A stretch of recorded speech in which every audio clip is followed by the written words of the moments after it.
Voilà. Salut. Bonjour, bonjour, bonjour, bonsoir, bonjour, bonsoir. J'espère que non, vous allez bien, la grande famille. Bonjour, bonsoir, bon week-end. Le lot samedi, le 22 février. Alors, bon week-end, joyeux anniversaire. Nabande konyoso opi babutamaki lelo le 22 février. Botama elamu nabino nyonso joyeux anniversaire, happy birthday to you. Naba o babutamaki lelo le 22. Voilà. J'espère que nous vous allez bien. Beaucoup de famille Bouta. Shalom, shalom, shalom, shalom. Bampo Ishu. Bakoko ya Poutine. Shalom Nabino. Bonjour ici que les bino partout dans le monde. J'espère que vous allez bien. Bon week-end Nabino Nyonso. Voilà. Beaucoup de talent solo là. Beaucoup de tatou solo là. Beaucoup de tatou solo là. Je crois la grande famille vous allez bien. Awawa. Je crois que mon qui affiche auto Tchaki. Bon, affiche Zawana. Na yebisa bino déjà que non lobi dimanche na 19h heure de Kinshasa. Na yambela bino tonton Maurice. Vu que non dimanche passé, natanga ki komba tonton Maurice ba te belé ah maman bébé c'est tonton Maurice. Na benga ki na téléphone azaki en ligne té. Alors na contacta ki na lobaki na oyambe dimanche o eza lobby le 23. Alors vous allez belé wana 19h RIA Kinshasa, je crois, ah oui, pas plus à 20h. Alors, vous allez ébélé wana, tout solana tonton Maurice, ba question et vous allez yangai, ba réponse yaye. Alors, ceux qui peuvent vous en avoir question, na bino boutine langa ba question attend ba commentaire et vous allez bien, vous allez ébélé ba fan nyonso ba oba sepela kana tonton Maurice na soutien oyo apese laka maman na biso Poutine. Voilà. Je crois que non, le message est passé. Voilà.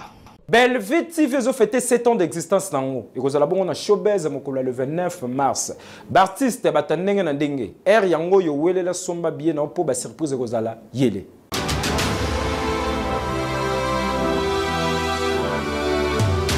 Hey yeah! Depuis année bande oningisi nzoto te. Tala occasion yango yo olata obima osepela na temple ya artiste ya grande renommée o yebana ezali showbiz yaka ko vivre pe ko fêter 7 ans ya Belvit TV o yezali cadeau signé Bellard Production andimi à offrir bino spectacle riche en couleurs le 29 mars oyo avec ba one man show oyo ba komema bino na niveau bolingaka bon retrouver ambiance bon retrouver bon humeur oyo nanu bozwa quitté depuis début année avec ba one man show lokola décor ilonga Gladys Aïda, Maman Kalunga, Maman Moseka, Marie-Jeanne Bololé, Gesho Engange, sans oublier Yemoko Belvit Kandi, Akozalawana, Pona Kosepeli Sabino. Yo Mutotuninga droit d'entrée, et Zali na $10 ya pamba, $30 pour na ba place VIP, gagner temps, yo Mutolingo Zabiye, benga na ba numéro Oyo, Okozala Mobimba. Yo Mutoyebenanu, Carrefour Pe Temple ya Bastar ya RDCT o ezali showbiz ezali na croisement ya ba avenue Colonel Munjiba na boulevard du 30 juin yaka awa o sepela o vivre ambiance oyo na notikali ko vivre te le 29 mars oyo na showbiz nga na zanga te keyo Événement eza moko la grande famille tolobaki que non to ça elango makelele événement eza moko ya le 29 mars ils ont 7e anniversaire il y a Belvit TV Production bandeko tous à la distraction té tous à la vraiment la distraction té nga mama BBC na yebisa kibino bandeko bolemba biso té bolemba surtout nga mama BBC bolemba ngai vu que non apesa batu ebele posa ya ba promotion batu ba vanda ba yebane ba sala la promotion té mama BBC aya il faut na lobango. Et bato bayeba ne basa la promotion te ezala ya ba film ezala ya ba nini il faut qu'on se le dise il faut to lobango ma bébé ça ya na imposant pesant bato ke non promotion lorsque bozo ya boya na ba makele le belé te yaka na lobela produit na yo ça la publicité ça la promotion ba film ya produit na yo alors bandeko bolemba mama BBC te pour la promotion pour maman bébé ça à s'imposer na promotion na injecter pe bato ebele na réseaux sociaux mutunyo ça comme film bo kende kotala on a imposé eza mutu mota koloba ke no mama bébé c'est mutu aye penza na imposer promotion ba film ezala na ngambo ezala nani mutu koloba te ke no obo eza pe polémique te to loba ngo kaka alors yango bomonaka ekomelanga mai ekomelanga on dirait mai soki na sali promotion te na yoka bien te il faut kana bana na promotion te na yoki bien yango na yebisa bino ke no bobayaka ngai te bolembaka ngai te bolembaka ngai te surtout ya likambo oyo ya le 29 mars lelo toza le 22 février c'est-à-dire on a encore peut-être un mois titokomaka le 29 wana eza événement moko dedans événement moko oyo ekotikala historique na archive na compagnie à Belleville TV. Alors il faut tout ça et lango makelele ebele pour événement wana et réussir. Et ça bongo te la grande famille. Pour événement wana et réussir, il faut tout ça et lango vraiment makelele ebele ya ebele. Na si ça osa l'émission oyo na kena ko tambola na zelo awa na lipembeni ya mai. Pour voir na pe place moko pardon badi. Bozolanda la grande famille. Alors, bolemba bisote, bolemba mama bébé c'était quand na uti ko yebisa bino ke non, ti le 29 nous devons photo ça makelele ebele pour na événement na biso ya le 29. C'était mon anniversaire, il faut etika sango. To yebi pe ke non, bato ebele basi ba telemi na ba campagne ya mabe na yebisa ki bino ke non.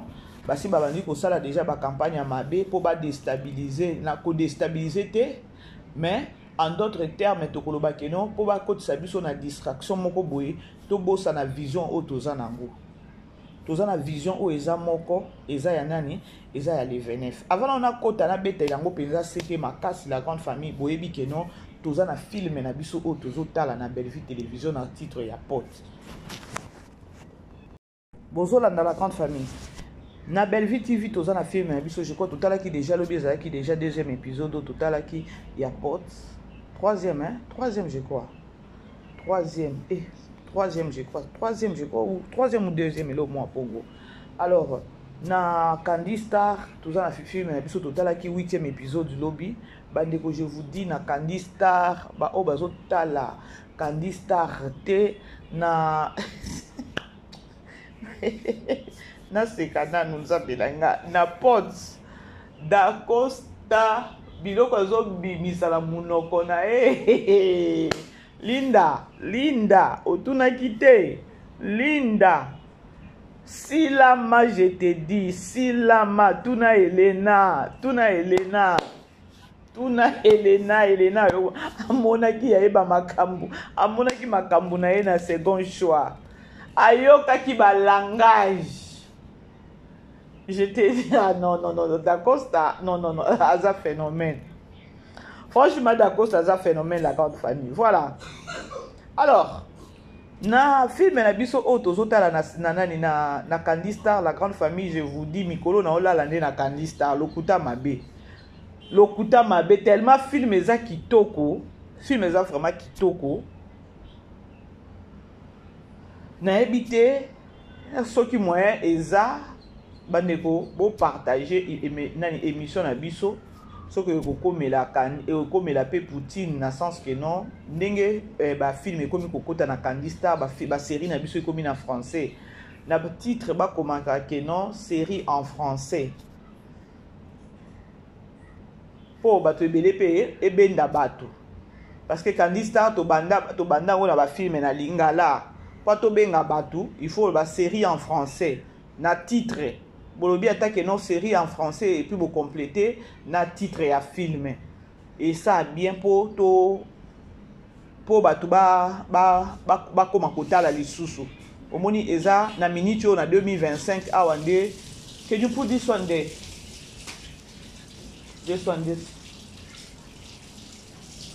yeah number c'est juste idée quand on a loba qui l'autre fois batu ebele to ebi ke no Candy Star batu ba ebi ka ke no biso to tunaka no I'm saying about this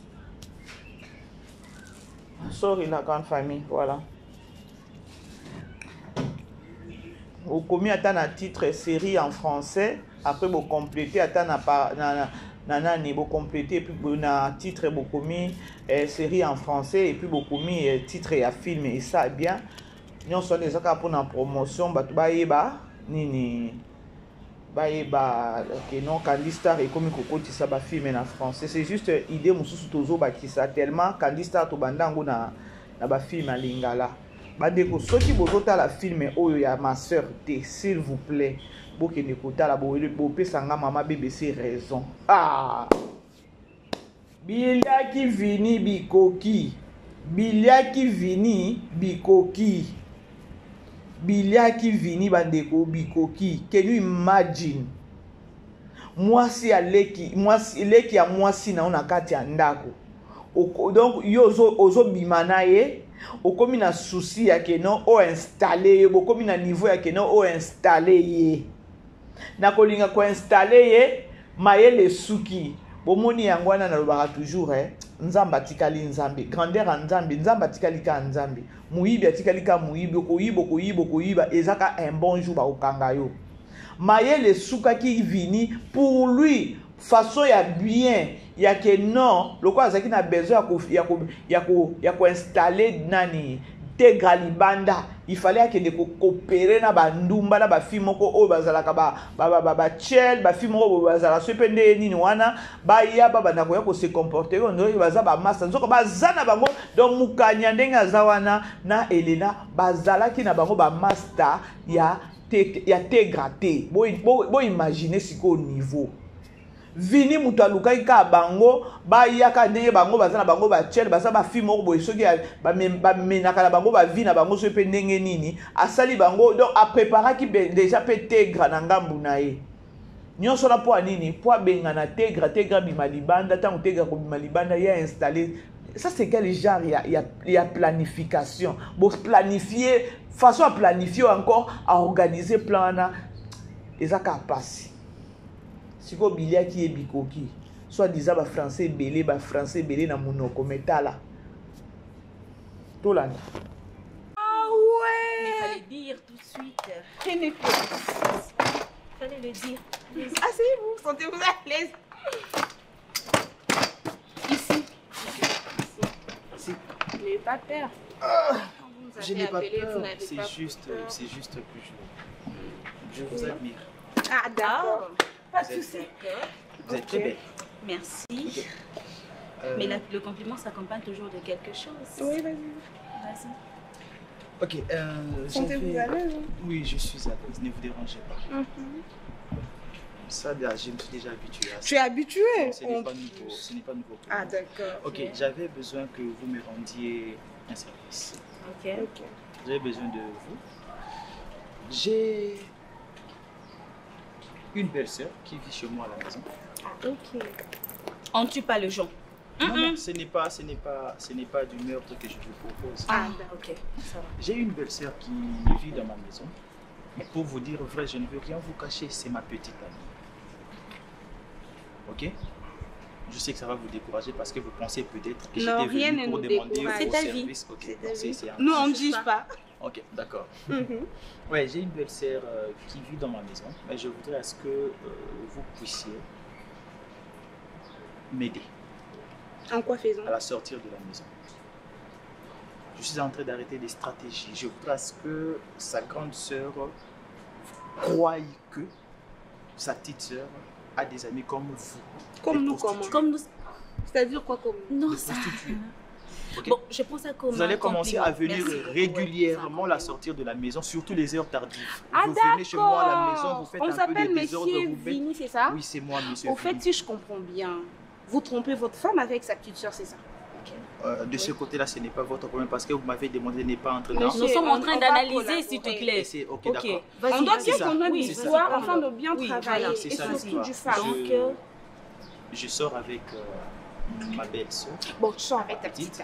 ok. Ok, ma belle-sœur, ma petite, ok. Et je voudrais à ce que sa grande sœur croie que cette petite fille était devenue impolie, insolente qui sortait avec des filles comme vous. Donc, nous représentons la République démocratique de prostituées selon vous et des impolis, c'est ça? Ok, et maintenant quand vous allez commencer à venir c'est ça, monsieur? Oui, c'est ça. Quand vous allez commencer à venir... c'est ça? Oui, c'est ça. Quand vous allez commencer à venir régulièrement la sortir de la maison, c'est comme ça que quand je vais me fâcher qu'il est sur ma femme, voilà les amis et vous êtes qui qui traînent avec... On a compris. Et vous êtes qui pour nous alors? Mais je demande votre service, c'est moyennant quelque chose. Et s'il vous plaît, monsieur, nous, écoute, on fait des relations coucha-coucha. C'est clair, ok? On a nos vies, on met nos vies ailleurs. Mais c'est là, c'est comme, tu vois, un nouveau service, tu vois un peu. Donc, c'est quoi votre relation ennemie? Si vous étiez venu normal, on allait croire c'est bon, un client. Je crois que j'ai compris. Je crois que j'ai compris. Je vais analyser. Ouais, tu sais que je suis... Abenga bango, asololi na bango, a planifié na bango, ya que non, bokolata boye, bosali boye, boya kanaba air tardive, pour ne pas on est sur bimisa nani, tegra, et c'est-à-dire que non, mouto komisi tegra impoli, et zandeye vini, mouto komisi tegra nani, nani, teti, et zandeye vini. Nga déjà na timba ki yango na premier épisode, na deuxième épisode, na bi, Vigno oya ebi likambo ezoleka awa. Donc yetango babimaka na tegra ayebisaki no toi bandaka ko se comporter impoli. Donc zala kaka impoli na kati ya ndako. Ndeko da pesa ki ma sœur. Ma sœur.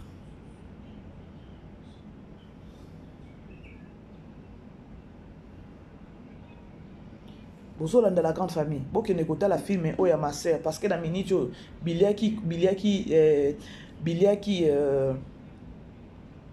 vini bikoki. Sko deal o basala ki na ba mukanya tango ba komi ko senga e des comptes final. Tango ba solo la ki anezaki pe likambo de comptes finalité. Et comme il ba komi ne ko sala e chantage. Il y a des comptes final.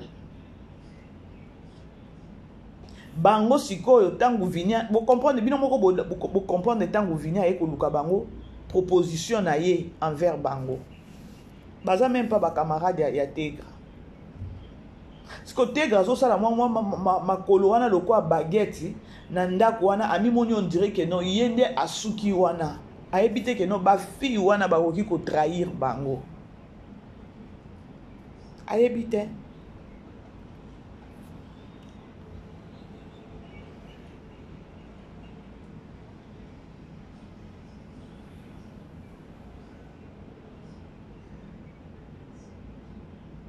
À éviter.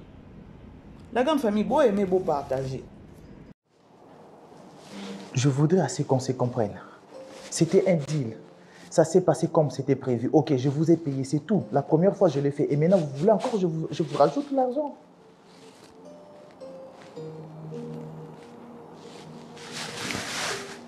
D'accord, on se rappelle. J'ai dit, on se rappelle. Tobingana. Tobingana.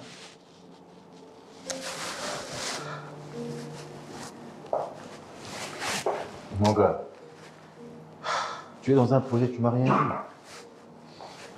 Ce n'est pas un projet, je suis dans le pétrin. Le pétrin? Ça, je ne peux pas appeler ça un projet. Qu'est-ce qui se passe? Dis-moi.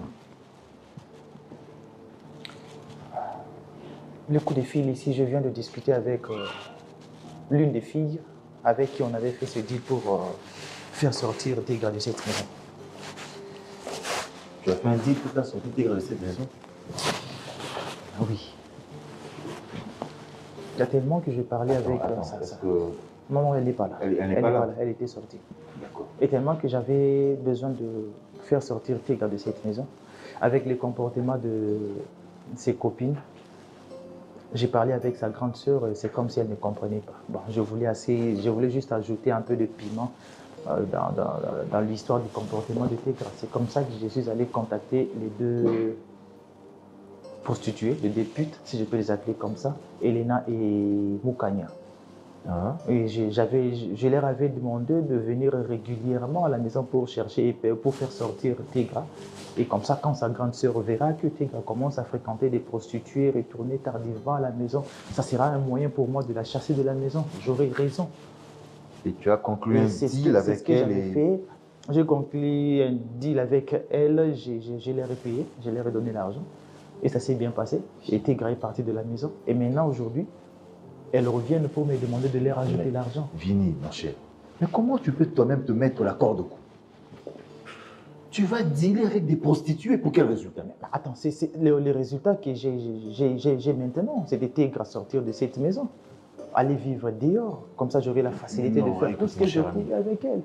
Ici, dans cette maison, on était limité. On ne pouvait pas tout faire ici, dans cette maison. Oui, mais tu pouvais bien faire ça autrement. Maintenant que tu vas aller voir ces prostituées, elles te font du chantage. Et qu'est-ce que tu vas faire? C'est ça maintenant le problème. Je leur avais donné l'argent, elle insiste pour que je puisse les rajouter à l'argent. Et si je sais que si je le fais pour la deuxième fois, il y aura une troisième fois, il y aura une quatrième fois. T'en vas la couche dans l'eau qui a fini par se casser. Donc ça sera une habitude. Maintenant, tu as ouvert une porte pour elle. Elle va commencer à t'embêter à tout moment. C'est ce qu'elle fait déjà. Écoute, c'est pas grave. Le vin est tiré, il faut le boire. Ça, c'est normal. Mais moi, je te propose maintenant, il faudra être sévère et dur envers elle. On peut les menacer. Botala siko ne ba komi ko chai mal à l'aise na téléphone. Parce que azoya ko informer siko camarade na e o eza Patrick déjà a ebise que non okeneki nango déjà mabe. Est-ce que il te fallait que okende pona ko bimisa te gana kati ndako il te fallait okende ko deal na ba fille ya bongo. So siko comprendre to ko condamner que non il te fallait pas. Mais Nzambe asala makambu na ye kaka d'une manière d'une autre. Nzamba longola ka mutu mayele moko zo sala makambu ya mabe mais atio mayele moko boye kaka keno o sala po a ozelo na coin moko boye po sambo. Ba français belé wana o vini azanango a réfléchir ça qui était alobi keno tango na okene ko dil na ba fille un bon jour ba ko lukilanga na monde lelo. Na monde à l'élo, est-ce que tu peux te confier? Est-ce que tu peux faire ça? Nanga ye wana l'élo, ça va lui qui est le président. Bandeko, au moins na monde à l'élo, eteya. Au moins confiance au nani vini a pesa ki ataba mukanya wana ezala ta confiance au to pesa kanzambe, mais to kuta na ba problème te.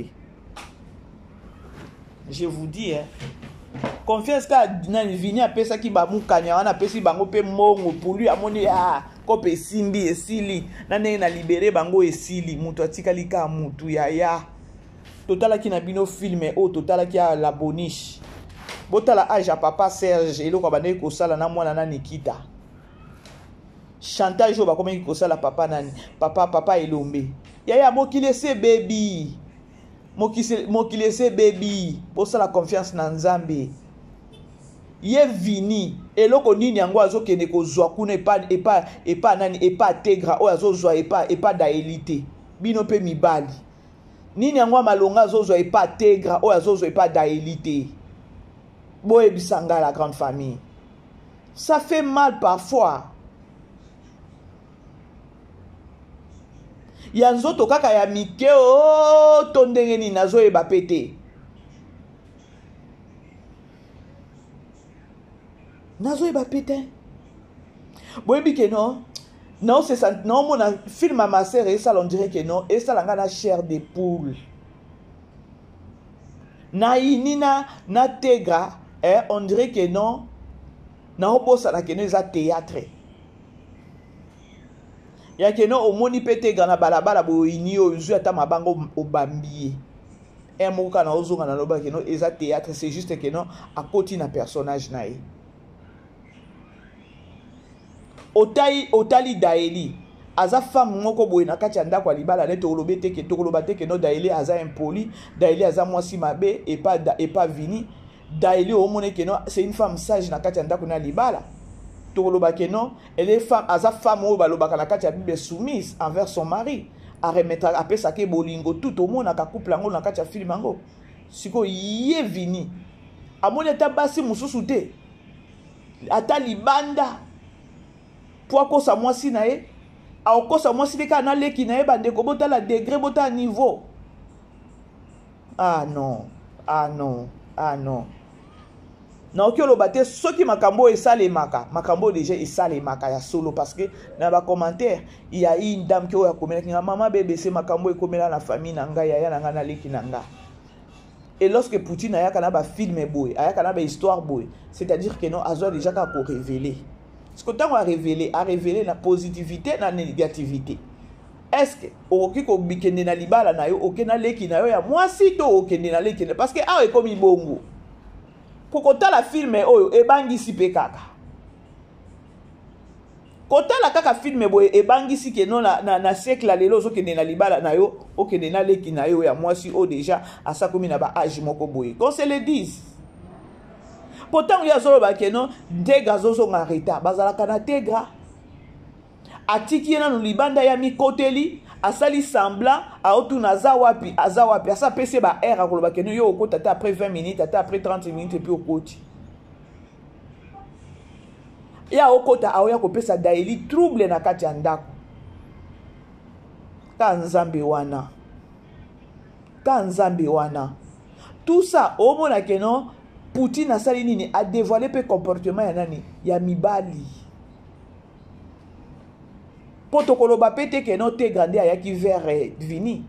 Mobali nda landaki ye. Lokwa pe biso basi tozaba être faible. Moi n'a pas memani. Lilo akomi pe madame akomi mbada ya na ye. Bandeko ça c'est la sorcellerie franchement. Siko to solo la nanu so to bi to solo la suka ya film e kozala ndenge nini. Parce qu'à la fin des comptes nani Mukanya na Elena bako reverser likambo. Patrick peut bazo ebise que non ba komi ko sala nga chantage azo ba que non auto menacer bango. O ebite que non na ko menacer bango ndesiko ba ko bimisa secret malam. Po ata bo pesi bango de compte final e ko sila te komi e ko commander chantage sous ya makasi. Tozoya e koma bongo. Babandi yango bakoma lelo ayebi ke no famille ane eza famille ya mbongo bayebi bana ya muto mbongo yango bayebi lupango wana babi bana na batanga ka quelque part basali par tous les moyens bake ba enlever bana wana après pesa numéro papa na ba bengi papa mwana na za place tel déjà parce ba enlever mwana na toza na besoin monta tel pesa biso mbongo wana ne to libérer so pesi mbongo te to bomi mwana na yo basali chantage ya mokili ese baby mokili se komika na ba donc ezaka nzambe tango to lala ka to la mukaka mokili o elobi ata papa nani papa Turbo mokili o eza dirigé na spiritualité c'est la spiritualité qui dirige les physiques bozolanda tolanda parce que na spiritualité bandeko tant on a le non, c'est la spiritualité qui dirige les physiques. Donc la spiritualité makamboze belé ya. Makamboze belé.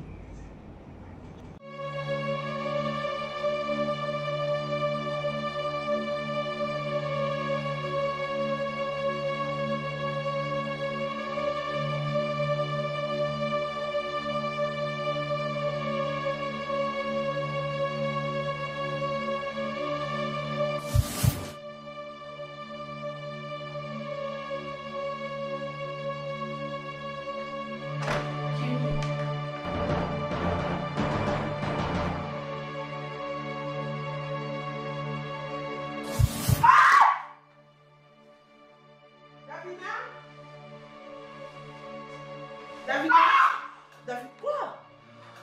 C'est quoi? Quoi? Un problème, ça va? C'est quoi? David, ça va? Mais tu es venu chercher quoi ici? C'est la chambre de ton frère. C'est quoi? Hein? Oh, David, s'il te plaît, allons-y. Mais... C'est quoi? Kenny? Maman, que se passe-t-il? Non mais je ne comprends pas. Quoi? Elle est en tu comprends pas quoi, maman? Tu comprends pas quoi? Tu étais Marie-Jeanne! Quoi? Tu es Marie-Jeanne! Comment? Tu es tantine Marie-Jeanne, tu te demandes comment?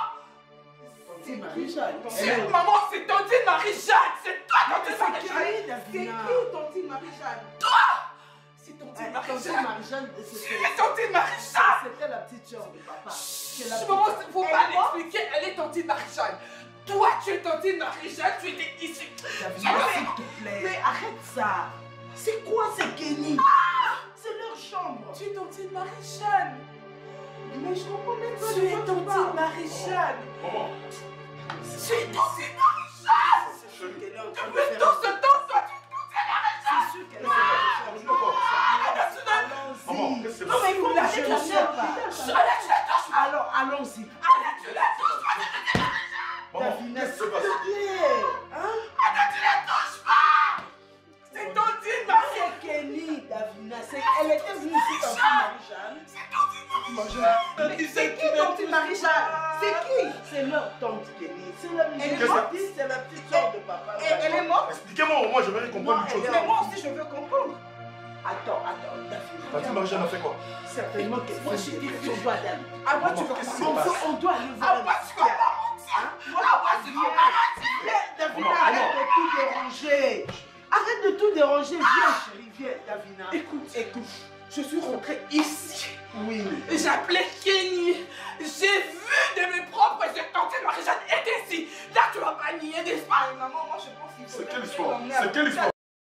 Likama mususu yango oyo. Likama mususu yango oyo baswadiza bana ngo ya ba orphelin. Parce que mwana oyo nani oyo c'est qui la fille? Kenny a perdu ba koko na ye.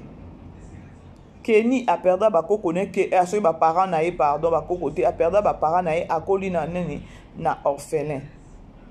Maintenant qu'est-ce que vous allez nous dire? Na événement où eleki na kati ya chambre, Kenny alali a changé a commis tata mwasi o eza Marie-Jeanne Bololé, c'est-à-dire na minute o Marie-Jeanne Bololé azandoki. Skonga nazo yeba te na boyi nanga koloba. Bande ko boko melanga na commentaire kuna. Na esprit Kenny pazanani. Parce que Davina a commis déjà traumatisé. Est-ce que Kenny aza normal? Kenny a mis problème na kati ya ndako wana. Kenny eza maman Marie-Jeanne Bololé. C'est-à-dire que non, Aïda nani c'est qui? Ada zo bimana tata mwasi na ye. Ada zo bimana tata mwasi na ye, ada wana zo bimana tata mwasi na ye. Davina, nzamba fongoli Davina miso molimo nda moni. O balobaka ke non, mutu amoni, oyo Davina moni ana nzambe nda fongoli miso molimo. Sko batu nde ya mokili ba omona te bato mokili ba obenge pe mutu akomi liboma traumatisme nde yango wana. Soki aza pembeni ya basali ya nzambe ba ko encadrer ye. Wana déjà ndo mona ka ke non azana don ya prophétie oyo omona ke non a omona ti ata na se ya mai. Misu donc nzamba afongola ki Davina misu ya molimo. Amoni Kenny azanani. Ada zo bimana tata mwasi na ye. Po ba audace wana ba sérieuxité wana ba hypocrisie wana nani Kenny azanango wana. Ah bandeko. Botika, c'est le spirituel qui dirige le physique. Je vous dis. Siko, Ada lokola ye déjà za emporté. Ada ye déjà sali déjà mbuma kuna tata mwasi kuna. Ya bo imaginer siko. Akoyoka nani? Akondima nani? Botala Ada nenga wana ko telemela turbo. Aboya ki turbo na kati ya ndako wana po nini? Parce que turbo déjà c'est un homme dédié à sa pasteur. Bomona ki nenga aboya kiti. Parce que déjà eza déjà esprit. Basi ba sangisi nzoto na tata mwasi na ye. Tata mwasi na ye déjà sa moni eloko eza na kati ya turbo. Aomona déjà bonzambe na kati ya turbo. Amoni déjà que non na kati ya ndako atoko vanda te parce que lumière na ténèbre vanda raté. Siko a s'incarner déjà na kati ya Ada ne siko acha e mal à l'aise. Bandi ma turbo te. Bandeko Poutine non. Hey! Bobo ila kamwa mwaso po anini oh. Bobo ila mwaso po anini. Évangile evandi wana. Hey! Ayaya kamata ba bizu esiko zali. Il faut savoir que quoi babiso ba maman bébé soto comprendre déjà eza na kati ya physique eza na kati ya spiritualité déjà to comprendre to timbalika mango. Agissement ya ada bomona ki yango ndenge ezalaka tango aboyaka Tirbote. Déjà Tirbote sa moni makambo yango azana na kimia nyonso. Parce que c'est un homme de Dieu, Nzamba sa révélé nyonso okeke nango mbangu te. Et Davina Kofonzambe ko aider ko fongole misu amono ya mona kiwana. C'est parce que déjà présence ya lumière eza na kati ya ndako na bango pona papa Tirbo. Bobo ya ka belle vie pour anini. Bolinga na notana ba film na eko. Donc non comprendre de façon à expliquer na chair de poule et salanga parce que là c'est la spiritualité. Amener biso na spiritualité moni tableau sikoyo ya mama étoile ya mama ani na kati anda kwa mama ani na minicho bota la sikoyo épisode neto banda na 8 9 nenge ko sila na épisode wana nyonso na kati na nda kwa mama ani spiritualité wana ndeza wana sikoyo là maintenant Poutine on lakisa biso lumière na ténèbres que non evanda ate. Si bon moi ine Marie-Jeanne Bololé ye moko abimaki na aina ba français moko ya muniato wana azo poser nani papa Tirbo ba question. Tolanda.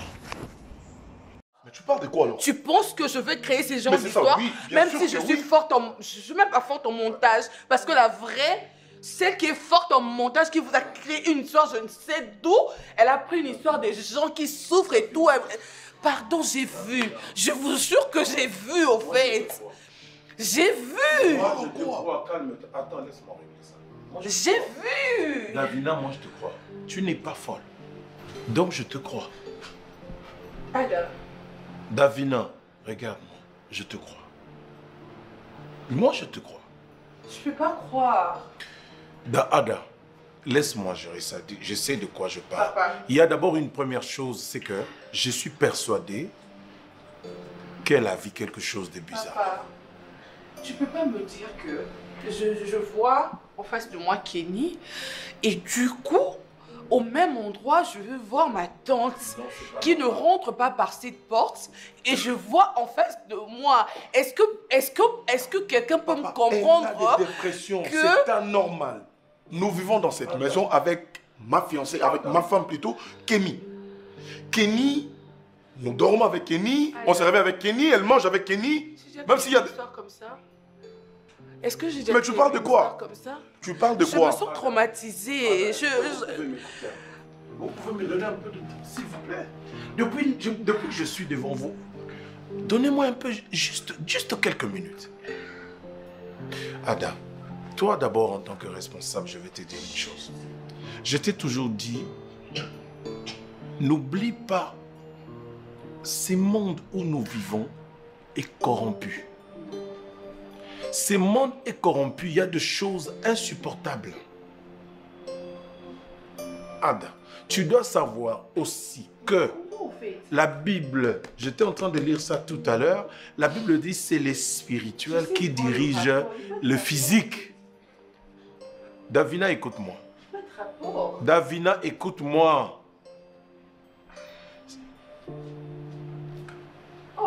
À supposer que Davina a raison.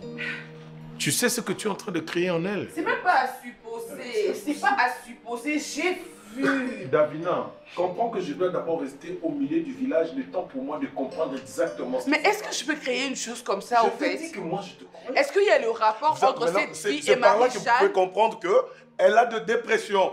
Est-ce qu'il y a le rapport entre ces deux personnes? Tu es trop agité, trop agité.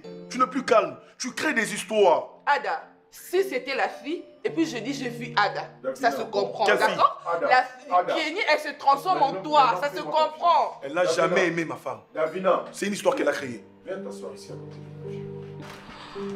Viens, assieds-toi ici.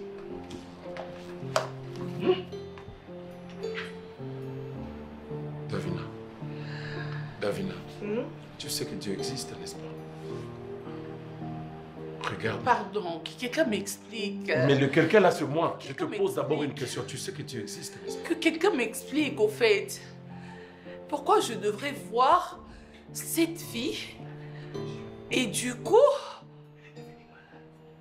je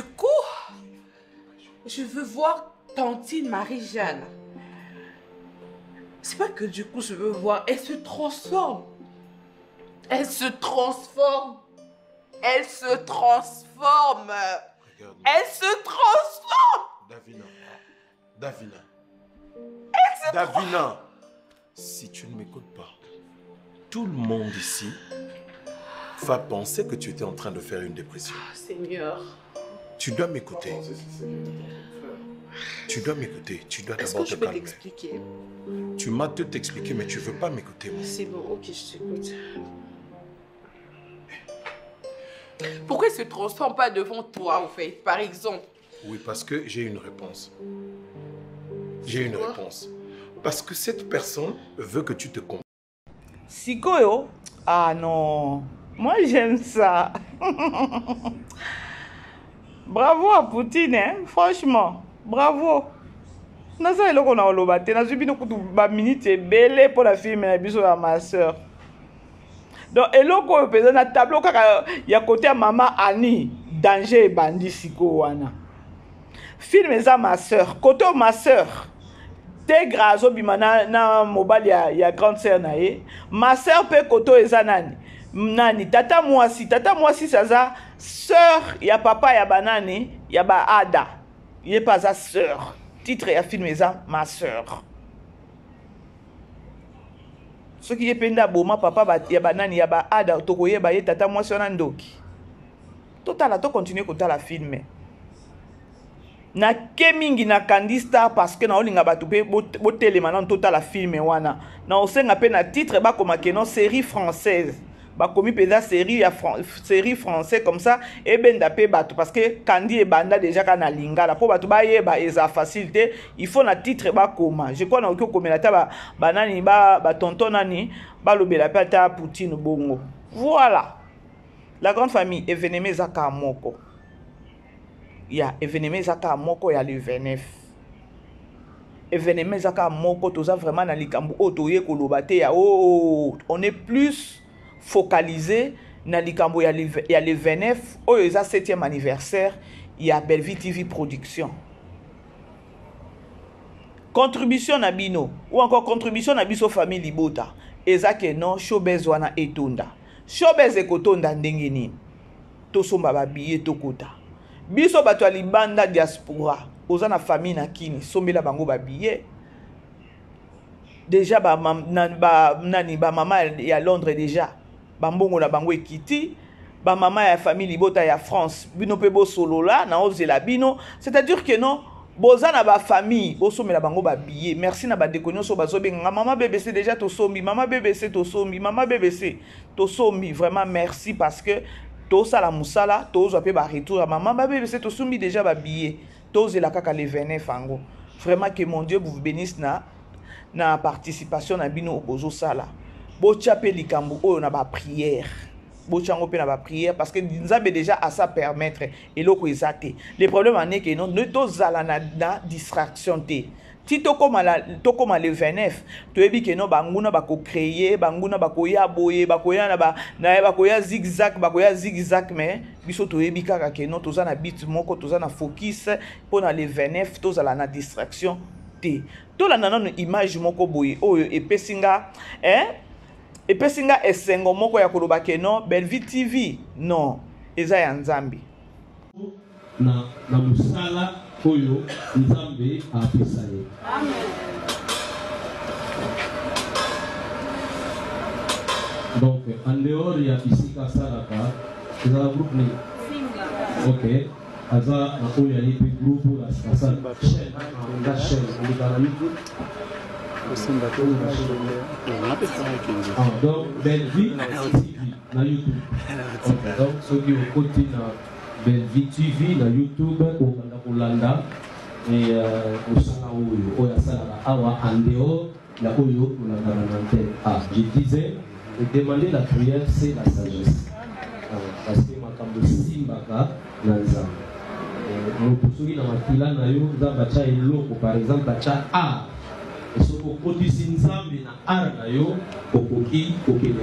Et puis ça, c'est la confiance qu'elle a faite pour le groupe Moïsali, l'église de la Bible. Ils ont choisi de venir ici. Alors, toi, il y a un bango dans le Papa Yesu. Bango la bango nzambe. Salé la bango nzambe. Accorder bango faveur. Accorder bango grâce. Aux ali nzambe. Aux sous-sous le yo azali.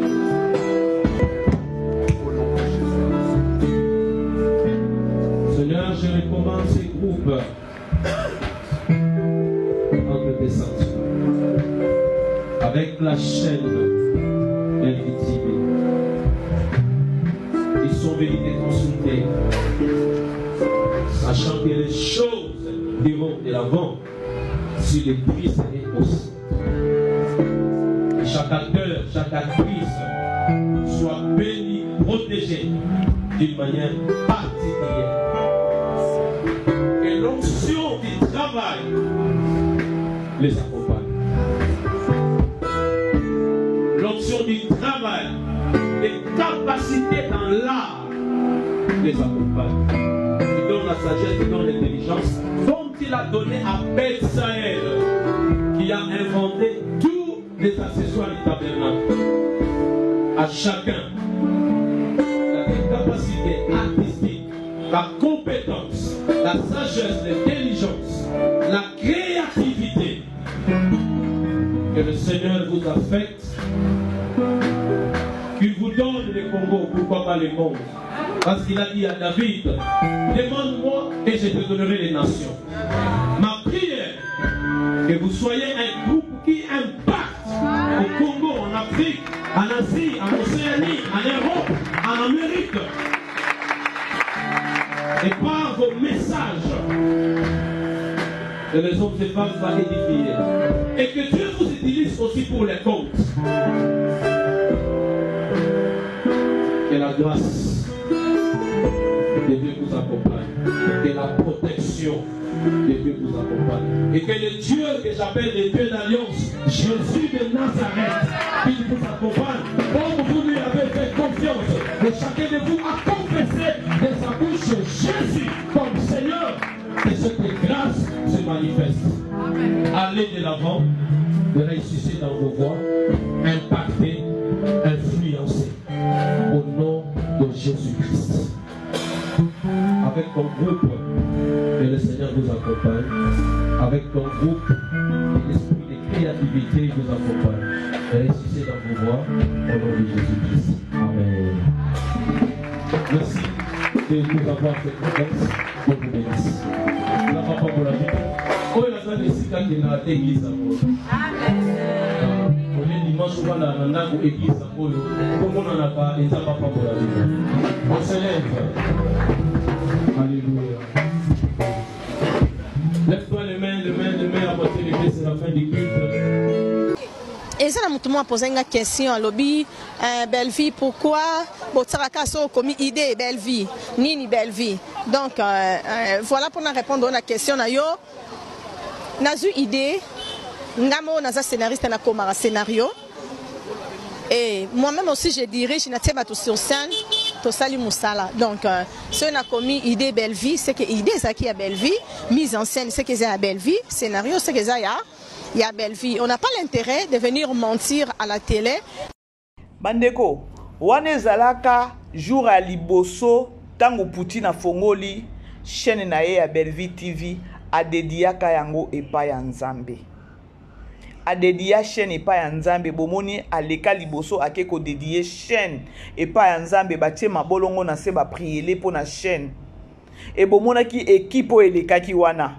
Na kati équipe wana ezapela misusu o babima lelo bakoma kofinga ye mais to moni présence à papa Serge, c'est-à-dire que non papa Serge azo mérité bozo landa bato misusu lelo bakoma kofinga ye yango soki lelo Belle-Vie TV ezo progresser secret yango yo secret eza ya ke no jour ya liboso a dédié chaîne na altar na chair a dédié yango wana bo bundisa yango ezokende toujours liboso na ekopesa bino secret ya Bellevue TV na fongoli bino. C'est-à-dire que non soki bozo ya bolobi bosali tout bo kokangote parce que ba dédia yango déjà na altar na enveloppe ba pesa yango donc ba sacrifice yango déjà na altar bozana eloko bo salate na eko fongola bino déjà secret ya Bellevue TV. Dès les premiers jours ba pesi kombo Bellevue TV boye pa eloko aliboso ava ba banda ba dédié yango bomoni yango wana na la kisi bino bozana zongisa bino isusu image comme ça bo sosola.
na musala oyo Nzambe apesa ye. Amen. Donc en dehors ya bisika salaka za groupe ni OK aza na oyo ya lipi groupe la sasa chaîne la chaîne on va la YouTube Simba to na chaîne donc Bellevue TV na YouTube. Donc ceux qui au côté na Bellevue TV na YouTube okanda kolanda et osala oyo asala awa en dehors la oyo kolanda na antenne. Ah, je disais demander la prière c'est la sagesse. Parce que makambo simbaka na Nzambe. Mopusuki na makila na yo Nzambe acha eloko par exemple acha art. Et ce qu'on produit Nzambe na art na yo okoki kokende liboso. Et puis ça c'est la confiance qu'elle a faite au groupe Esadi, dans l'église de Bino Nessa. Parce que l'église ils ont choisi de venir ici. Alors, toi, il y a un bango dans le Yesu. Amora bango Nzambe. Salela bango Nzambe. Accorder bango faveur. Accorder bango grâce. Aux Ali Nzambe. Au sous-lokola yo azali.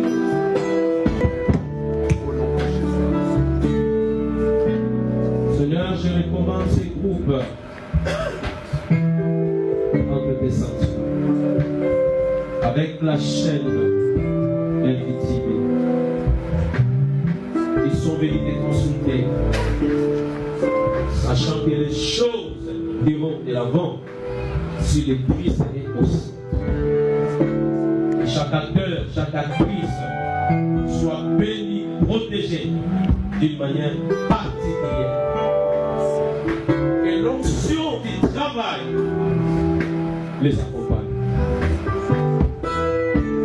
L'onction du travail, les capacités dans l'art les accompagne. Il donne la sagesse, il donne l'intelligence, dont il a donné à Bethsaël, qui a inventé tout les accessoires du tabernacle. À chacun la capacité artistique, la compétence, la sagesse, l'intelligence, la créativité que le Seigneur vous a faite, qu'il vous donne le Congo, pourquoi pas le monde. Parce qu'il a dit à David, demande-moi et je te donnerai les nations. Ma prière, que vous soyez un groupe qui impacte au Congo, en Afrique, en Asie, en Océanie, en Europe, en Amérique. Et par vos messages, que les hommes et femmes soient édifiés. Et que Dieu vous utilise aussi pour les comptes. Que la grâce de Dieu vous accompagne. Que la protection de Dieu vous accompagne. Et que le Dieu que j'appelle le Dieu d'Alliance, Jésus de Nazareth, qu'il vous accompagne. Comme vous lui avez fait confiance, et chacun de vous a confessé de sa bouche Jésus comme Seigneur. Que cette grâce se manifeste. Allez de l'avant, réussissez dans vos voies, impactez, influencez. Au nom de Jésus-Christ. Avec ton groupe, que le Seigneur vous accompagne. Avec ton groupe, que l'esprit de créativité vous accompagne. Réussissez dans vos voies, au nom de Jésus-Christ. Amen. Merci de nous avoir fait confiance. Dieu vous bénisse. La papa pour la vie.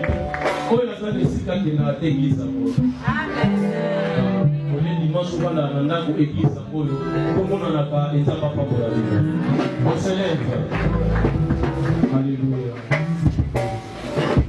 Lève-toi les mains à partir de l'église, c'est la fin du culte.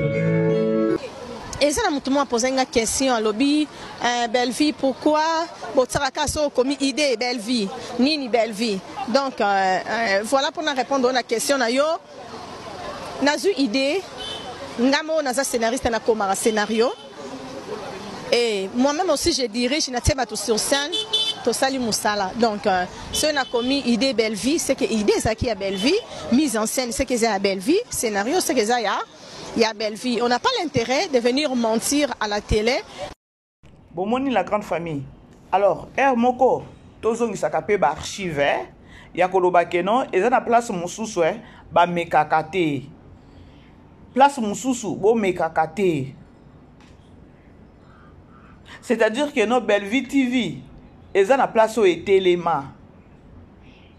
Eza na place o etelema dango, c'est-à-dire que no yango bazinga ngo penza na makila ya Yesu. Cheno soki a dédiaka yango te vie ya ba réalité auto mona na kombo belle vie.